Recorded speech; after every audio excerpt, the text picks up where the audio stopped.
കഴിഞ്ഞ ദിവസം ആരായിരുന്നു ഉദയനോ ആരോ ഇതിനെപ്പറ്റി പറഞ്ഞുകൊണ്ടിരിക്കുന്ന സമയത്ത് ഞാൻ എന്തോ ഒരു കാര്യത്തിൽ വന്നപ്പം അവരൊരു കുറച്ചൊരു 5 മിനിറ്റ് ലേറ്റ് ആയപ്പോഴത്തേക്കും ഉദയനാണോ ആരോ പറഞ്ഞു ഇങ്ങനെ കൃത്യസമയത്ത് വരരുത് കേട്ടോ, അത് വലിയ പ്രശ്നമാണെന്ന് പറഞ്ഞു. ഞാൻ പറഞ്ഞത് എനിക്ക് വലിയ പ്രശ്നമുണ്ട്. കാര്യം കുട്ടിക്കാലം തൊട്ടേ ചിലപ്പോൾ അതൊക്കെ ഈ നമ്മൾ വളരുന്ന സമയത്ത് ഇപ്പോൾ ക്ലാസ്സിൽ ഒരു 5 മിനിറ്റ് ലേറ്റായി, അല്ലെങ്കിൽ ട്യൂഷൻ ക്ലാസ്സിൽ 5 മിനിറ്റ് ലേറ്റായി, അല്ലെങ്കിൽ വീട്ടിൽ എന്തെങ്കിലും പറഞ്ഞ സമയത്ത് എത്തിയില്ലെങ്കിൽ നല്ല തല്ല് കിട്ടുമായിരുന്നു.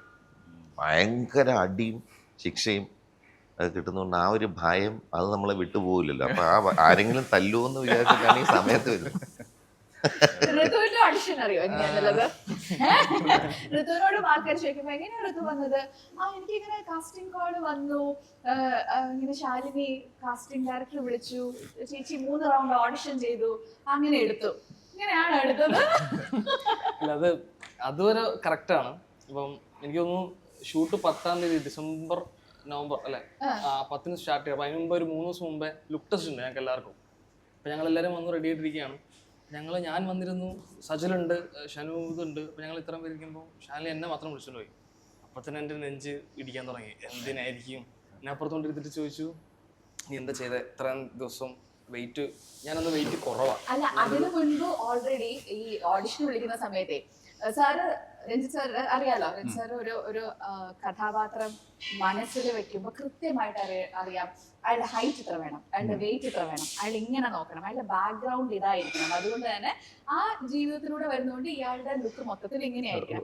അപ്പം ഈ അരുൺ അയ്യപ്പൻ എന്ന് പറയുന്ന ഒരു ചെയ്യുന്ന കഥാപാത്രത്തിന് കൃത്യമായി പറഞ്ഞിട്ടുണ്ടായിരുന്നു, ഈ കഥാപാത്രത്തിൻ്റെ കഥാഗതിയിൽ ആളുകൾക്ക് ആ മുഖത്തോട് ഇഷ്ടം തോന്നണം. അപ്പൊ അതിന് വേണ്ടിയിട്ട് നല്ല ചിരിയായിരിക്കണം ഒന്ന് പറഞ്ഞത്. പിന്നെ ചിരിക്കുമ്പോ ഒരു കണ്ണുകളിൽ ആ ചിരി കാണണം, കണ്ണുകളിൽ ഒരു ക്യൂട്ട്നെസ് വേണം. ഈ രണ്ടാണ് ആദ്യം എവിടെ അപ്പൊ അവിടെ പരിചയപ്പെട്ടില്ല.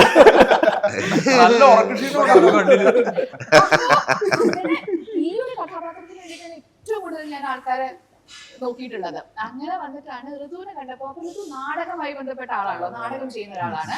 നാടകം ചെയ്യുന്ന ആൾ പിന്നെ അഭിനയത്തിന് ആദ്യം വേണ്ടത് കോമൺ സെൻസ് ആണ്. അപ്പൊ നാടകം ചെയ്യാൻ അല്ലെ കോമൺ സെൻസ് ആണ് അഭിനയിക്കാനുള്ളവർക്ക് ആദ്യം വേണ്ട സാധനം എന്ന് എനിക്ക് തോന്നിയില്ല. അപ്പൊ ഋതു നാടകം ചെയ്യുന്ന ആളാണ്. ഋതുവിനെ എനിക്ക് ഇഷ്ടപ്പെട്ടു കേട്ടോ. ഞാൻ ഫോട്ടോസ് അയച്ചു, ഓക്കെ ആണ്. അപ്പൊ ഋതുവിന് മെലിഞ്ഞായിരിക്കണേ, 70 താഴെ എന്റെ വെയിറ്റ്, 70 താഴെയാണ് എന്റെ വെയിറ്റ് ആ സമയത്ത്. ഇപ്പൊ ഞാൻ 80.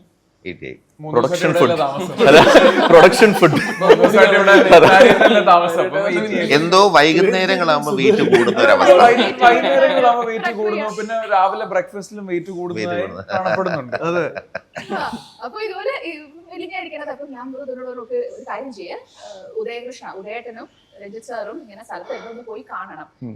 ഈ കഥ പോലീസ് കഥാപാത്രമാണല്ലോ, അപ്പൊ അത്യാവശ്യം നല്ല ബിൽഡ് ആവണം. ഞാൻ ഒരു കാര്യം ചെയ്യും, ചോദിക്കുന്ന സമയത്ത് എങ്ങാൻ സാറ് ചോദിച്ചു കഴിഞ്ഞാൽ എന്തൊക്കെ പറഞ്ഞത്, ഞാൻ നാടകത്തിന് വേണ്ടിയിട്ട് ഒരു ക്യാരക്ടർ ചെയ്യാൻ വേണ്ടി വെയിറ്റ് കുറച്ചതാണ് എന്നാണ് പനിയായിരുന്നു, പോയത്. സാറിനോട് ചോദിക്കുകയും ചെയ്തു, ഷാനി ഞാൻ കുറച്ച് ബിൽഡ് ഉള്ള ആളെന്ന് പറഞ്ഞിരുന്നില്ല. സാർ അത് പുതിയ പനിയായിരുന്നു എന്നൊക്കെ പറഞ്ഞിട്ട്. പക്ഷെ നമുക്കൊരു വിശ്വാസം ഉണ്ടല്ലോ, ഒരാളെ കാണുന്ന സമയത്ത് ഈ ആൾ ഓക്കെ ആവും, തോന്നിയില്ലേ? അഭിനയത്തിലൊക്കെ തീർച്ചയായിട്ടും അഭിനയത്തിൽ മാത്രമല്ല, കണ്ണിലുണ്ട്. എനിക്ക് ഏറ്റവും favourite actually is your moustache. നല്ല മീശ തിരിച്ചു വെച്ച് കഴിഞ്ഞാൽ കുറെ പേര് ഇരുന്ന് തുഴഞ്ഞു പോകാം. ഭയങ്കര മീശയില് പറഞ്ഞ എന്തൊക്കെ കളിയൊക്കെ മത്തി കടിച്ചോണ്ട് ചുണ്ടൻ വെള്ളം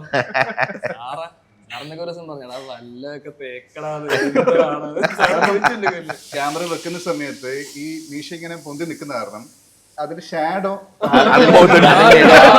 ക്യാമറ ടീമിന് ഭയങ്കര ബുദ്ധിമുട്ടായിരുന്നു പിടിക്കാൻ.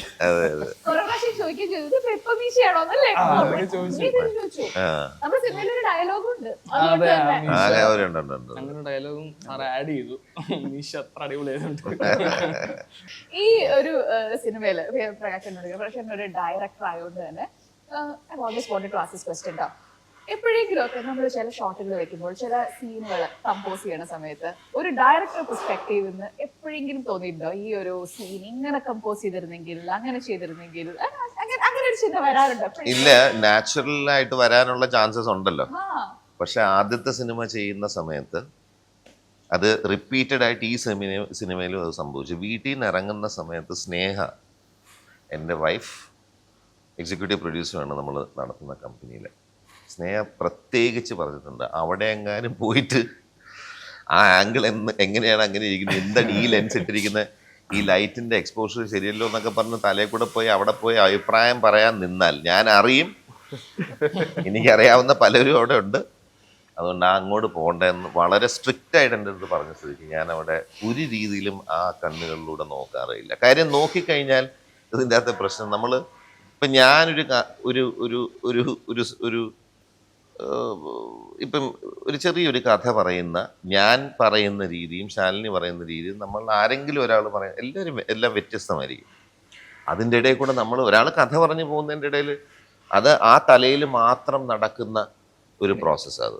അത് ഓരോ ദിവസവും അത് ഇമ്പ്രൂവൈസ് ചെയ്ത് പോകുന്നിരിക്കുന്നത് ഇന്ന് ഇങ്ങനെ പോകാമെന്ന്. അതിൻ്റെ ഇടയിൽ നമ്മൾ കൺസീവ് ചെയ്യാത്തൊരു കാര്യം എൻ്റെ ഒരു എസ്തെറ്റിക്സോ അല്ലെങ്കിൽ എൻ്റെ ഒരു കാഴ്ചപ്പാടോ അതിൻ്റെ അകത്ത് കൊണ്ടിട്ടിട്ട് കാര്യമില്ല. അപ്പോൾ തീർച്ചയായിട്ടും ആ ഭാഗത്തോട്ടേ നോക്കാറില്ല.